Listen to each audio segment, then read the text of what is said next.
बिस्मिल्लाहिर्रहमानिर्रहीम। अस्सलामु अलैकुम। इस्लामी फ़ाइट की वीडियोज़ में खुश आमदीद। अल्लाह ताला ने बनीनो इंसान की रहनुमाई के लिए कमोबेश 1,24,000 अम्बिया अलैहिस्सलाम को मबूस फरमाया। अम्बिया कराम अलैहिस्सलाम की बासत का सिलसिला हज़रत आदम अलैहिस्सलाम से शुरू हुआ और इस मुबारक सिलसिले का इख्तिताम हज़रत मोहम्मद सल्लल्लाहु अलैहि वसल्लम की ज़ात अक़दस पर हुआ कि आप सल्लल्लाहु अलैहि वसल्लम ख़ातमुन नबिय्यीन हैं। कुरान करीम में मुतअद्दिद अम्बियाए कराम अलैहिस्सलाम के अस्माए गिरामी मज़कूर हैं, जबकि बाज़ अम्बियाए कराम अलैहिस्सलाम के नाम अहादीस मुबारका में हैं। इन बरगज़ीदा हस्तियों ने एक तरफ लोगों को अल्लाह ताला के पैगाम से रोशनास करवाया तो दूसरी तरफ ख़ुद को नमूना के तौर पर पेश किया ताकि उनकी पैरवी से दुनिया व आखिरत में कामयाबी हासिल की जा सके। दुनिया की गहमा गहमी किसी बड़ी ख़बर को नवीद सुना रही थी। जूँ जूँ वक्त गुज़रता जा रहा था, तस्बीह व तहलील में मसरूफ़ फ़रिश्तों की तजस्सुस और बेचैनी में इजाफ़ा होता जा रहा था। नज़रें बैतुल मामूर पर थीं और कान अल्लाह की पुकार के मुंतज़िर। बिलाखिर इंतज़ार की घड़ियाँ ख़त्म हुईं और रब्बे ज़िलज़लाल का हुक्म फ़ज़ा में बुलंद हुआ। अल्लाह ताला ने कुरान पाक में फ़रमाया, मैं ज़मीन पर अपना नाइब बनाने वाला हूँ। फ़रिश्ते इस फ़ैसले पर हैरान थे और मतअज्जब भी। उनका ख़याल था कि जन्नात की तरह ये भी ज़मीन पर लड़ाई झगड़ा और फ़साद करेंगे। चनांचा उन्होंने इस फ़ैसले की हिकमत मालूम करने की गर्ज से डरते डरते अर्ज़ किया, ऐ हमारे रब, ऐसे शख्स को क्यों पैदा करता है जो ज़मीन में फ़साद करे और खून बहाए, और हम तेरी तस्बीह हम्द और पाकीज़गी बयान करने वाले हैं। अल्लाह ताला ने फ़रमाया, जो मैं जानता हूँ तुम नहीं जानते। हवाला नंबर सूरतुल बकरा आयत नंबर 30। अल्लाह ताला ने हज़रत जिब्राइल को हुक्म दिया कि कर्रा अर्श से मट्टी लेकर आओ।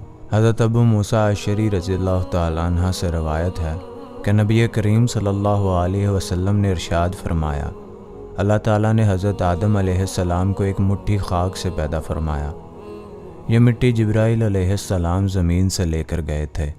इस मिट्टी से सबसे पहले आदम अलैहिस्सलाम का पुतला तैयार हुआ और बाद में अल्लाह ताला ने इसमें रूह फूंकी।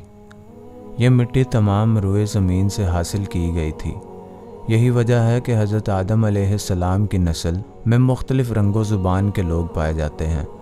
हज़रत अबू हुरैरा रज़ियल्लाहु ताला अन्हा से रवायत है कि हुज़ूर अकरम सल्लल्लाहु अलैहि वसल्लम ने फ़रमाया कि जब अल्लाह ताला ने आदम अलैहिस्सलाम को पैदा फरमाया और उनमें रूह फूंकी तो उनको छींक आई, जिस पर उन्होंने अल्हम्दुलिल्लाह कहा।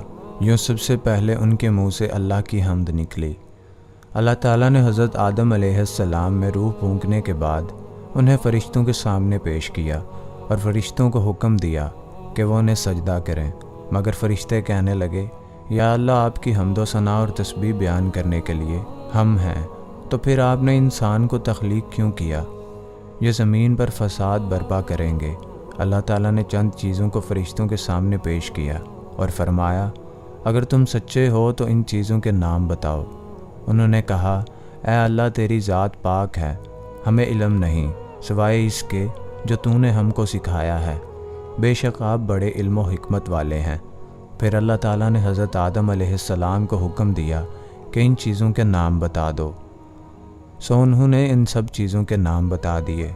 अल्लाह ताला ने फ़रमाया, देखो, मैंने तुमसे ना कहा था कि मैं ज़मीन व आसमान की तमाम पोशीदा चीज़ों से वाकिफ़ हूँ। मैं इन बातों को भी जानता हूँ जिनको तुम ज़ाहिर कर देते हो और जिनको तुम दिल में रखते हो। अल्लाह ताला ने तमाम फ़रिश्तों को हुक्म दिया कि आदम अलैहिस्सलाम को सजदा करो, तो इब्लीस के सिवा सब ने सजदा किया। उसने इनकार कर दिया और तकब्बुर किया और वो काफिरों में हो गया। अल्लाह ताला ने इब्लीस से पूछा, जब मैंने तुझको हुक्म दिया था तो किस चीज़ ने तुझको सजदे से बाज रखा? उसने कहा, मैं इससे अफजल हूँ। तूने मुझे आग से पैदा किया है और इसे खाक से। अल्लाह ताला ने फ़रमाया, तू बहशत से उतर जा, तुझे हक़ नहीं कि तू यहाँ रहकर गरूर करे, बस निकल जा, बेशक तू जलीलों में से है। उसने कहा, मुझे उस दिन तक मोहलत अता फरमाइए जिस दिन क़यामत आएगी। अल्लाह ने शैतान को मोहलत अता फरमा दी तो उसने कहा, اب میں تیرے بندوں کو قیامت تک بہکاؤں گا، آگے سے، پیچھے سے، دائیں سے، بائیں سے۔ اللہ تعالیٰ نے فرمایا، جو لوگ تیری پیروی کریں گے میں تجھ سمیت ان سب کو جہنم میں بھر دوں گا۔ اس طرح سب سے پہلے انسان کی تخلیق ہوئی اور انہیں دنیا میں اللہ تعالیٰ کا نائب ہونے کا اعزاز حاصل ہوا۔ اسی کے ساتھ آج کی ویڈیو کا اختتام ہوتا ہے۔ اگر آپ یہ پوری داستان سننا چاہتے ہیں تو لنک ڈسکرپشن میں موجود ہے۔ ہمارے چینل کو سبسکرائب کرنا مت بھولیں، ویڈیو کو لائک اور دوستوں کے ساتھ شیئر کریں۔ ملتے ہیں اگلی ویڈیو میں، تب تک کے لیے اللہ حافظ۔